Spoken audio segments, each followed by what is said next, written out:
आपण केलेल्या कार्यामुळे जर घरातील महिलांच्या चेहऱ्यावर समाधानच हसू उमटलं तर त्या हास्यापुढे पैसा, पद आणि प्रतिष्ठा यांना कोणतंही मोल राहत नाही. हेच आयुष्याचं खरं सत्य स्वर्गीय प्रकाश भोसले साहेबांनी आपल्या संपूर्ण जीवनातून समाजासमोर जगून दाखवलं. स्वर्गीय प्रकाश साहेब हे दूरदृष्टी असलेले नेते, संवेदनशील समाजसेवक आणि सर्वसामान्यांच्या आयुष्यात परिवर्तन घडवणारे व्यक्तिमत्व होते. त्यांच्या पुढाकारातून 1000 झोपडपट्टी वासियांचा पुनर्वसनाचा भव्य प्रकल्प यशस्वीपणे राबविण्यात आला. या प्रकल्पामुळे 1000 कुटुंबाचे आयुष्य आमूलाग्र बदलले आणि अनेक वर्षांचे स्वप्न असलेले हक्कांचे घर त्यांना मिळाले. हा प्रकल्प म्हणजे केवळ इमारती नव्हे तर 1000 कुटुंबांना सन्मान, सुरक्षितता देणारा ऐतिहासिक टप्पा ठरला. स्वर्गीय प्रकाश भोसले साहेबांच्या 63व्या जयंतीनिमित्त त्यांच्या विचारांना व जनसेवेच्या वारशाला अभिवादन म्हणून महिलांसाठी विशेष मनोरंजन कार्यक्रम खेळ पैठणीचा आयोजित करण्यात आला.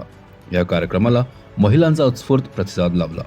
या कार्यक्रमादरम्यान उपस्थित महिलांनी एकमताने ठराव मंजूर करून येणाऱ्या महानगरपालिका निवडणुकीत प्रबुद्धनगर परिसरातील प्रभाग क्रमांक 147 केंद्रमृत इथून स्थानिक उमेदवार उभा करण्याचा व त्यांना विजयी करण्यासाठी संघटित व नियोजनबद्ध पद्धतीने काम करण्याचा निर्णय घेतला.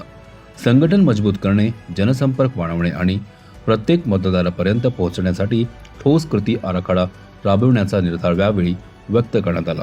याच अनुषंगाने दूरदृष्टी असलेले नेते स्वर्गीय प्रकाश भोसले साहेब यांचा विचारांचा वारसा पुढे नेत त्यांच्या पत्नी सौ पुष्पा प्रकाश भोसले यांना प्रभाग क्रमांक 147 केंद्रमृत मधून सक्षम नेतृत्व म्हणून पुढे आणण्याचा संकल्प महिलांनी एकमुखाने केला. उल्लेखनीय बाब म्हणजे मागील महानगरपालिका निवडणुकीत सौ पुष्पा प्रकाश भोसले यांनी अपक्ष उमेदवार म्हणून निवडणूक लढवली होती आणि अवघ्या 168 मतांनी फरकाने त्यांचा पराभव झाला होता. हे जनसमर्थन त्यांच्या कार्यावरील विश्वास अधोरेखित करणारे होते. या पार्श्वभूमीवर उपस्थित महिलांनी 16 जानेवारी 2026 रोजी विजय साजरा करण्याचा निर्धार व्यक्त केला. आज त्यांना जन्मदिनी मन नकळत भरून यात असते तर आपल्या कार्यांचा प्रतिबिंब या हसऱ्या चेहऱ्यात आणि एकजुटीत पाहून नक्कीच अभिमानानं हसले असते. स्वर्गीय प्रकाश भोसले साहेबांचे विचार, मूल्ये आणि जनसेवेचा मार्ग सदैव प्रेरणादायी राहील.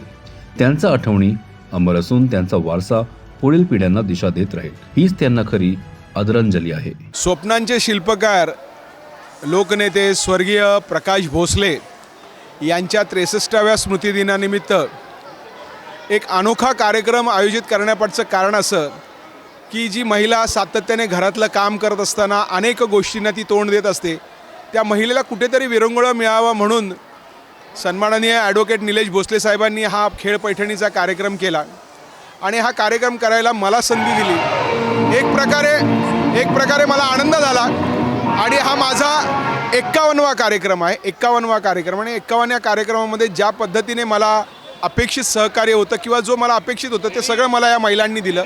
आनंद घेतला, वेगवेगळे खेळ घेतले आणि त्या खेळामधून त्यांनी स्वतःचं कसब, कौशल्य दाखवलं आणि शेवटी एकच कोणतरी जिंकणार होती. तशा आमच्या ह्या आज प्रिया उनावणे म्हणून ह्या 51व्या कार्यक्रमाच्या त्या विजेत्या ठरलेल्या आहे. सुंदर खेळल्या. त्यांच्याबद्दल सांगायचं म्हटलं की त्या ड्रेस घालून आल्या होत्या, पण माझ्या कार्यक्रमाचा एक नियम आहे की कुठलीही महिला ही साडी नेसून आली पाहिजे.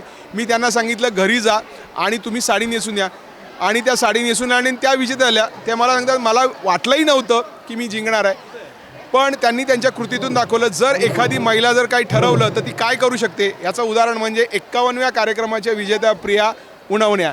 म्हणून हा कार्यक्रम ज्यांनी केला त्यांना मनापासून धन्यवाद आणि असंच आपल्याला करायचं. शेवटी आनंद घ्या आणि आनंद द्या, या पद्धतीने आपण वागूया असंच आज या कार्यक्रमाच्या निमित्ताने सांगू शकतो. लोकनेते, कार्यसम्राट आमचे सर प्रकाश भोसले यांचा आज 63वा स्मृती दिन आहे आणि आज ते आमच्यामध्ये नाही आहे, पण ते आमचे सदैव हृदयात असतील.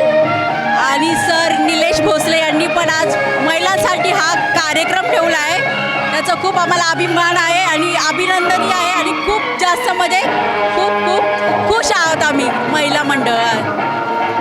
आणि हे प्रकाश भोसले साहेबांचं एक स्वप्न होतं की या इथे झोपडपट्टी एरियामध्ये एक मोठं याचं स्वप्नाचं घर रंगवलेलं आहे. 21 मजले इथे इमारत उभा करून त्यांचं हे स्वप्न साकार झालेलं आहे आणि आमच्या महिलांकडून साहेबांचं खूप अभिनंदन आणि निलेश सर साहेब यांचंही खूप मनापासून अभिनंदन. आणि मला इथे पैठणी जिंकून म्हणजे एक महिलांकडून प्रतिसाद मिळून मला खूप आनंद होत आहे. डॉक्टर बाबासाहेब आंबेडकर एसआरए गृहनिर्माण संस्था ही मुंबईमधली एकमेव अतिशय अत्याधुनिक अशी गृहनिर्माण संस्था आहे. याच्यामध्ये अंदाजे 1000 कुटुंब अतिशय गुणागोविंदाने राहतात आणि हे सगळं साकारत असताना सन्माननीय प्रकाश भोसले साहेब माजी नगरसेवक यांचं स्वप्न होतं की झोपडपट्टी तुटावी, इमारती बनाव्यात आणि लोकांचं आयुष्य बदलण्याच्या दृष्टिकोनातून आपण त्याच्यामध्ये काय पावलं उचलू शकतो ते सगळे कामगिरी करण्याचा त्यांचा एक मानस होता. निश्चितपणे आम्ही त्यांना 2020मध्ये ते दगावले आमच्यात नाही आहेत, ते आता निधन झालं त्यांचं. परंतु त्यांनी जे स्वप्न पाहिलं आणि त्या स्वप्नाची पूर्तता करत असताना आम्ही 1000 कुटुंबाला ज्यावेळेस घरं दिले आणि ते घरं दिल्याच्या नंतर आज हे चाव्या मिळाल्याच्या नंतर हा त्यांचा पहिला स्मृतिदिन किंवा जन्मदिन आम्ही इथे साजरा करतो आहे. लोकांमध्ये आनंद आहे, त्यांच्याप्रती कृतज्ञताची भावना आहे. त्यांनी जर कदाचित हे स्वप्न पाहिलं नसतं तर हे इतके सुंदर राजमहालासारखे घरं आम्हाला मिळाले नसते. त्यांच्याप्रती कृतज्ञता व्यक्त करण्यासाठी आजचा हा कार्यक्रम आयोजित केला आहे. आणि निश्चितपणे इथे आमचे सगळे कुटुंब राहतात.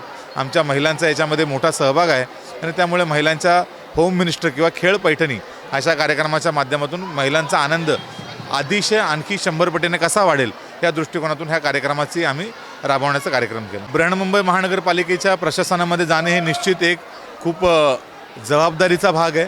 हा मतदारसंघ तसा SC महिला झालेला आहे. प्रबुद्धनगरच्या अनेक लोकांशी आज चर्चा केली आम्ही. इथे अंदाजे 4000 लोक वस्ती आहे, 4000 मतदार आहेत आणि ह्या 4000 पैकी अंदाजे 3-3.5 लोक जे आहेत जे नेहमी पोलिंग करतात आमच्या बाजूने, त्या सर्वांचं असं एक मत आहे की आपण कुठेतरी यंदा कॉर्पोरेशन SC लेडीज जो मतदारसंघ आहे त्यातून लढलं पाहिजे आणि ज्या पद्धतीने आपण आपल्या स्वतःच्या वस्तीचा विकास केला त्याच पद्धतीचा उत्कर्ष आपण वासे नाक्याच्या लोकांचा देखील केला पाहिजे. इथे वेगवेगळ्या समस्या आहेत, मग शाळेच्या असतील, कॉलेजेसच्या असतील, नाल्याच्या असतील, रस्त्याच्या असतील. ज्या पद्धतीने आपण प्रबुद्धनगरचं नंदनवन केलं त्याच पद्धतीचं नंदनवन आपण कुठेतरी वासे नाक्याचं केलं पाहिजे आणि त्या दृष्टिकोनातून आता इथून पुढची प्रबुद्धनगरची वाटचाल राहील. CEN न्यूज देश प्रदेश की ताज़ा तरीन खबरों के लिए CEN न्यूज को सब्सक्राइब करें और रहें पल पल की खबर से हर पल बाखबर.